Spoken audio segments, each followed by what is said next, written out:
Hi, I'm Sangeetha Visweswaran and I'm from Microsoft. My presentation is about building the women community at the workplace. And it's kind of geared towards predominantly women, but I see men here, which is awesome. And this is probably the first time where I'm presenting and I'm seeing men in this presentation. It's great. There's a lot of points that you can take back to and share with the women you work with. And maybe you could be the champions or the sponsors for the women in your community. That would be a really great side effect of this presentation. Moving on, a little about myself. Multiple roles that I play, a few of those. I'm married and I have 2 kids, 8-year-old and a 5-year-old.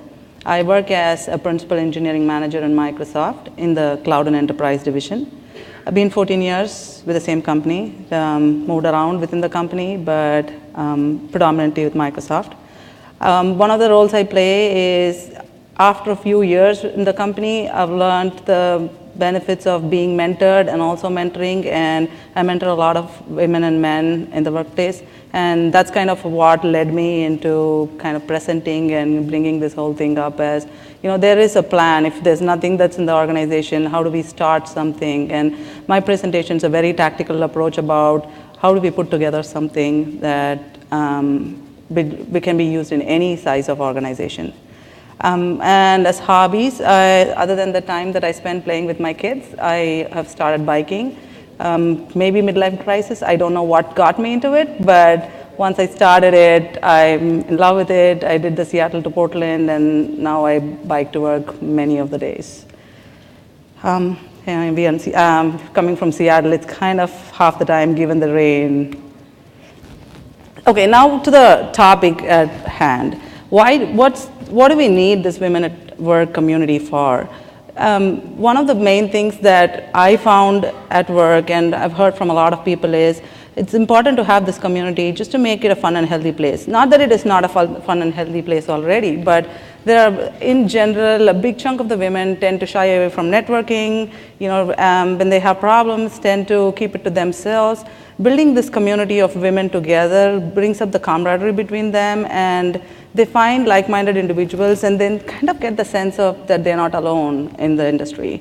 And that helps a lot. And the other thing that also happens is when all the women come together, it is nice to see other women who are in leadership roles and be motivated and get mentored by those women. And that indirectly helps in career development and also professional development, gaining leadership skills.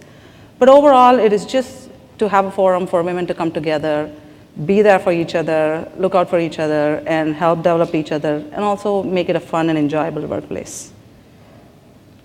Some of the success stories, these are stories that I've gotten from the community. I champion one of the women's community in Microsoft, and when I brought this topic up and I said, hey guys, I'm going to go talk about this in USENIX, and asked them what they thought they got from being part of the community. And these are some of the things that came up in there. The first one, I put my own personal story. When I joined Microsoft, single, had all the hours in the day, put in all the hours, and didn't care about the community. It was me, myself, and it all worked out great. You put in effort, and you get rewarded, and it worked out well. And then as time went on, married and had kids, and I took 4 months off maternity leave and came back after 4 months. It was like hitting a wall. It was overwhelming when I got back. First time back from work, baby at home, and thinking about that, and there's like hundreds of things piled up because I've been out for 4 months, and there's no time in the day between meetings, got to pump, and just was heavily overwhelmed. And I was thinking, is this the time? Should I think about taking a break, or should I quit? And I was all over the place at that point. And a group program manager in my team, Deb, who went through the same situation a year ago, stopped by my office and she said, hey, do you want to go out for lunch? I think that was the best thing that's ever happened to me. During lunch, she talked to me about how it was for her when she came back, and she said it could be overwhelming, and if it is, just take it one step at a time, and she gave me some tips and pointers of how to handle it. And that was probably why I started getting into the community, because I realized if Deb wasn't there, I probably would have quit. If Deb wasn't there, I might have taken a break. But that helped me focus on small problems initially and then move on and be able to handle the initial stress of coming back to work. And at the same time also helped me realize that there are other people who are going to be in that same situation every day, and to be able to help them is one way of giving back to the community. That's my story, and I also learned the importance of mentoring at that point, and now I have a lot of mentors in the company, different people for different roles that I'm trying to learn and fit myself into, and having this community is great for me. That's my personal success story. The other things that have come up is, you can gain value from the experiences and the expertise of the others. And since this is a group where trust is built, there were a lot of people who said they were able to try out things that they were uncomfortable doing in their workplace, but in a safe set, it's like a safe environment for people to try out things. And there was one person who said that they were very worried about presenting in front of the audience, so they tried it out in front of this group. And those kind of stories came up. And as I said before, this is a great forum where we have senior women, and you see them and you learn from them, and also have them as role models, and get motivated to grow further in the company. Overall, a lot of women did point out that this is a kind of having a personal touch in the professional workspace that we have. So these are some of the success stories. Now that we've spoken about why do we want to have a women at work community, let's see a little bit more about how do we start getting there. Now, how to build this community? I understand that not all companies have a number of women like Microsoft. We have 1,000+ women in the company. There are companies that have very few number of women, and there are companies like Microsoft which have 1,000+ women, and there's a whole slew of companies in between. But there are things that we can do. Whatever be the size of the women workforce in the company, there are a lot of things that can be done, and I'll talk through some of those things. I'll start with a small budget, a small number of women. How do we start from there? And also walk through a few things that we can do if there's a bigger company where there are sponsors and so on. So if it's a small company, a small budget plan, start simple. Do lunch together. Everybody's got to eat lunch. Bring your own lunch and sit together in a conference room and chat. Maybe start with no agenda at all at the beginning, or have an agenda at some point, and just to get to know each other. And make it a recurring event once a month. And after a few of these sessions, bring in an agenda which says, oh, let's talk about this topic, or are there any topics people are really interested in talking about? Is there something that's been bothering people, or some new hot topics that's come up, or reorgs happening? There are lots of topics that in general that people want to talk about, so bring those things up, and as these number of meetings progress and the same group of women meet, the trust in there builds quite a bit, and people start sharing and helping each other out, and it becomes very organic after a point in time. There are a lot of personal and professional development talks that are available online. We started this as, when we started in my small group, we started as just listening to the Grace Hopper keynote addresses. We started listening to Joe Miller's workshops that were on the internet. And those are free to listen to. We just bring our own lunch, sit in a conference room and listen to those things to be able to start having discussions. And usually we have an hour lunch, and of which the talk is about 45 minutes. And then we talk about what did we get from it and what can we do, or things that worked for us based on that. And just that whole listening to that is a kickstarter for conversation, and that helps us move forward with those lunches. And set up mentoring within the organization. There may be smaller number of women where there may be one-on-one mentoring possible, but many cases it so happens there's only a few women who are at the leadership positions, and there are a lot of women who want to be mentored, and it becomes a little challenging to have a one-on-one mentoring setup at that point. We came up with a system where we have mentoring rings, and I'll talk a little bit later about what mentoring rings are and how to go about setting that up, but that's one thing that could be an option to set things up. Like I said, one of the women said how useful it was to have a safe bed for learning some new skills like presenting. Use that forum to have that, and everybody can come and learn what they were uncomfortable with, or come talk about your product, talk about what you're working on. It's a zone that people are comfortable in, and they're comfortable talking about it, and now when they do it in front of the people, they feel safer sharing, then it becomes much more easier and helpful for them. The one other thing that we've done as a smaller group is once in 2-3 months, we go to Northwest Harvest, which is right here, pretty close to, and we spend 2 hours in the week helping package goods and help the charities in there. It is a really, really rewarding experience, and it also builds up a great community because we're doing something while all of us are giving back together at the same time, bringing us in together, and that's one of the things that's worked out really well for us. While it's great to have all these small events with a small budget plan, also be on the lookout for sponsors. It's always good to get some money, get some funding from somebody who's willing to help with the diversity cause. So keep an eye out, and if you find somebody, then move on to the next plan where I will talk about what to do if you are an organization where there are a big number of women, where you might be able to find people who can champion the cause or sponsor or give some budget for this cause.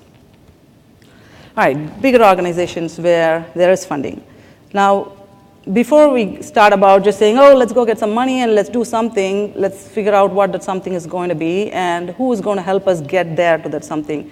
So first, identify a small group of like-minded people who are passionate about this cause, who want to go about doing this with you, because it's going to be hard when you just do it yourself and you're going to get overwhelmed and probably it's going to fall off the plate. So find some like-minded kindred spirits who will help you organize and get this initiative kicked off and going underway. Also identify an individual who you think would be a good sponsor. Some of the places where you look for this is when you talk to people, and when the people you talk about, they say, oh, my manager's really good about developing women, or he's a big diversity champion. When you hear these kind of things, those people are really good candidates to go talk to find out if they'd be open to championing this initiative. And start with a small budget initially and show them what the results are. And then year after year, when they see the benefits that women are getting in their organization, chances are that they'll be willing to give a bigger budget over years. Come up with a proposal and present the proposal to whoever is the champion that you identify. I'll talk a little bit more about what goes into this proposal and how to come up with a rough budget and stuff like that in a subsequent slide. And once you get a budget, organize the meeting with this big group of women that you're trying to bring together in a community. And in this meeting, try to find out what this group of women want to do together. You know, there is no cookie cutter way of doing it. In our organization, it so happens that every year, the same group of women want to do different things. So, you know, it's just a good idea to just year over year do a check to see, hey, how is this going? Is there value in being together as a community? If so, what do we want to do together? And last year, one of the things we did was we said, let's go back to grassroots, let's get together and let's just do lunches once a month and maybe some quarterly trainings so that we'll have some social involved along with some professional development. That's kind of what the women wanted in our group last year. So do a check with the women that you're trying to bring together to see what they want. Also find out if there are volunteers to help you organize. I mean, there are 500 women who want to do 10 things, and the small group of women are not going to be able to now pull every one of those 10 things off together. We have a day job to take care of too. So see if there are people who are going to be able to volunteer and sign up for at least one event and go from there. And when you find a sponsor, make sure you also quarterly or half yearly, or whatever be the cadence, inform them about how things are progressing with this community, what's happening, and how is the budget being used, so that if there's a good give and take, they get something out of, oh, this is how it's getting used, than putting this money into a black box and they have no idea what's going on. So by the time next year comes, they're wondering, should I do this again or not? So how do I pitch to the sponsor? Now, identify the sponsor, first of all, yes. And prepare a one-pager, a short, sweet, what's involved is, what are the benefits? You could use, you know, this slide where it has a list of benefits of why we bring the women together, or come up with your own list of whatever specific to your organization. And then how are we planning to achieve these benefits? Give a list of here's what we plan to do, and this comes up based on some level of planning that's been done initially. And then come back to the bottom line. Ultimately, yes, it's all great for the sponsor to hear about it. What do we need from them? We need some money from them. So put the budget in the bottom line saying this is what we need and this is how much it will be. And try and get a 15-minute start in the next business review and go present it. It's actually better if you just go present it to the sponsor and the reporting chain. That way, a bigger group of people are aware of what's going on, so that next year on, somebody else will be more than willing to help support this cause. If people move around and you don't want to be just stuck with one person who's a sponsor and then that person moves to a different team or leaves the company. So it's good to actually socialize with a bigger group of people to keep this sustainable. And once you get an approval, as I said, make sure you send some periodic updates on what's happening so that they are kept in the loop. And how do we come up with this magical budget number? Find out the number of women you're trying to get together in the community. Identify what you want to do for the forthcoming year. And find out what the budget is per person for the year. And then just put them all together, right? And ask for the cumulative budget you're asking for the year. One important thing to do that we actually forgot the first year to do was to identify somebody as a treasurer. And then we had budget and we had the events and then we were all stuck, oh, now how do we do this and how do we keep track of it? So we were scrambling to find somebody later in the game. So it'll be good to actually identify somebody you trust to be the treasurer and help them with, set expectations on what's the budget and how much can be spent, and then it's pretty easy after that going from there.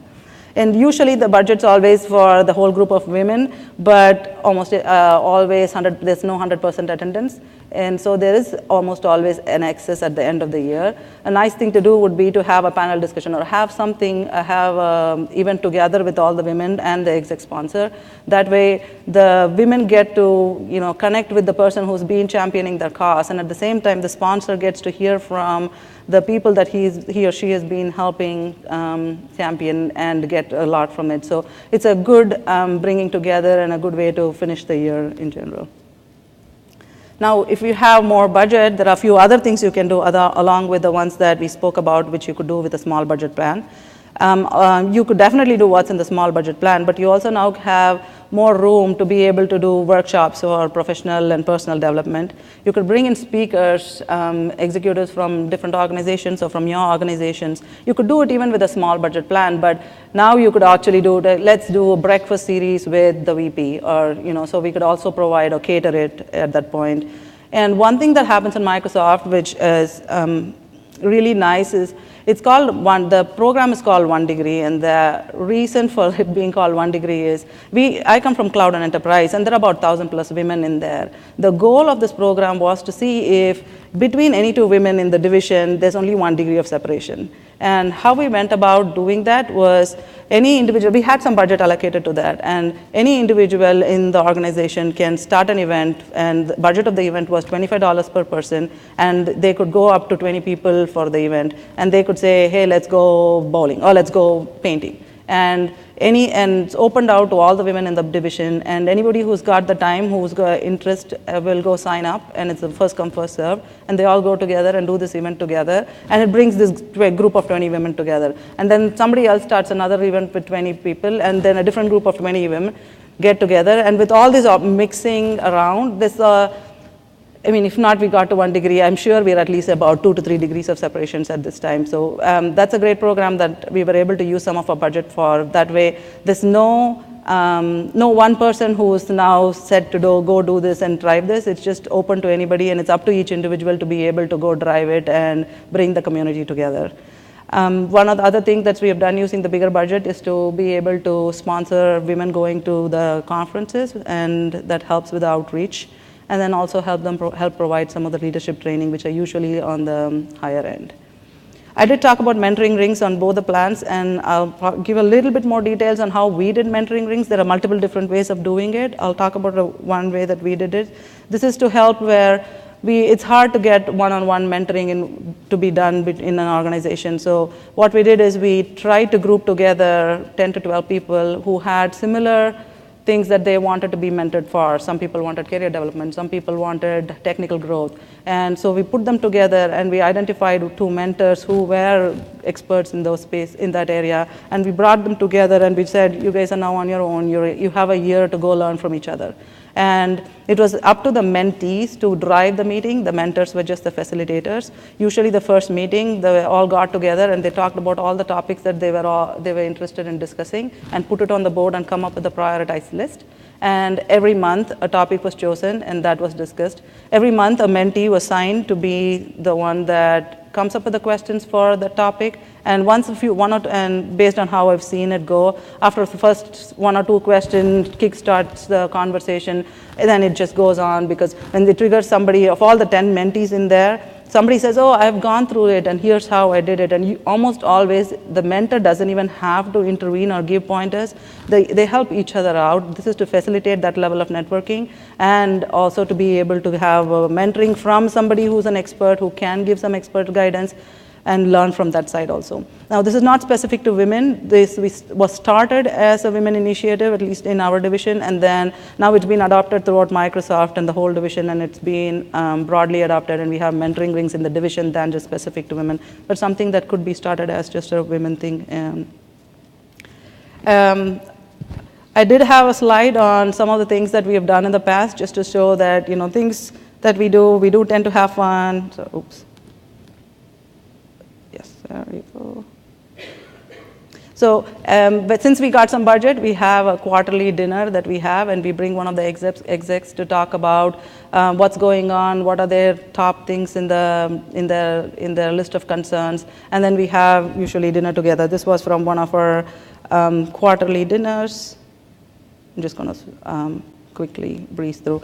And this one was, we have a bring your kids to work day, and we try to actually have things where we get the women to volunteer specifically towards the girls in high school, to make, have a day with them, and so where they can shadow the women employees, and they understand how it is to be in a tech world, and to encourage them to go into the STEM technologies and those kind of things. So we have a big force out there that helps champion that cause. And then we do events together where, we sign up to do runs and bike rides together. This one was one of the mentoring rings where we just had lunch and we were discussing through one of the rings. Some events outside. And this was one of the 1-degree events where, I think a group of women went to do this painting, it's a wine and a paint event, and there was a big group of women that got around to go get together, do something, and relax outside the work environment. This one was our day of caring. We also have a day where we went to a farm and he helped put together a nonprofit organic farm, getting ready for the fall season. This was us doing that.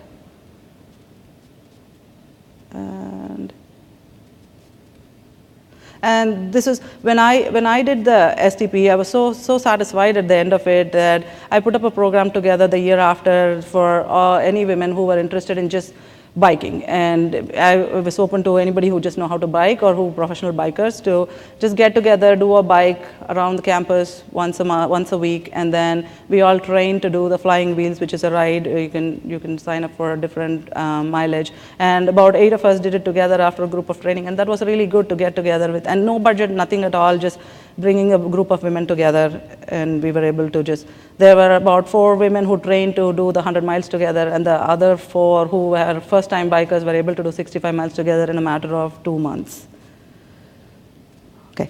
I want to talk a little bit about the group that I've been talking about. I mean, I'm part of this group called Women's Leadership Council in Microsoft, and that's where all these experiences that we've gone through and all the instances that I've talked about is coming from. This was started in 2002 by a few women in the then Windows Server group. And the goal of their starting this was to, first of all, network and share experiences and also learn from the common challenges. And then it evolved into teaching or educating the upper management on what it is like to be a woman. And from there, whatever they were able to do, growing the community, they share it along, and organically it's grown into across the company and not just with the Windows Server team. Where is it now? It's 80% of the founders are still with what is now the Cloud and Enterprise, which used to be part of the Windows Server before. But since women organically move within the company and they're moving around, this is the women in the previous division now have moved around, started their own women's group, and it's now flourishing in different organizations in different pods around the company. And a lot of initiatives that started here have been adopted widely in the company, which, like I said, the mentoring ring was started here, and now it's been adopted widely by the company. The 1 Degree community is another initiative that was started here. There's a lot of professional and personal enrichment things that goes on throughout the year during this. We encourage a lot of helping the girls, the school kids, and encouraging them to get into STEM and driving that cause. And that's one of the important things that we do. And also being part of the women's conferences across. Again, when I was coming for the conference, I just pinged the women that started this community to get a few thoughts about what made them start this. And I just put it verbatim. I know it's a lot of writing. I'll leave it for a minute, and then I will definitely share the slides after the presentation, so you can read it at peace if interested.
So in summary, what I want to say is it's up to the women in general to make it a fun workplace for ourselves. And so do something, anything is going to actually be beneficial. And ultimately it results in building our own community and helping in retention of women within our community.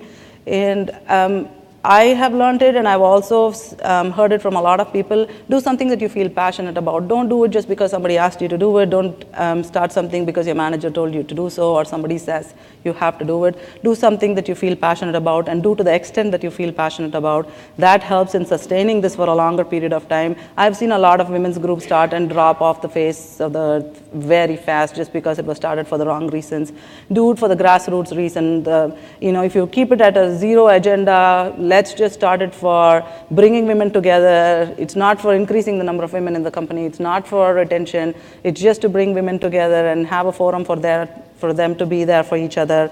It is usually very sustainable. And don't feel guilty about getting together and having fun. We all work together, and something that we work hard every day at the workplace. It's okay to have fun and enjoy being part of this community.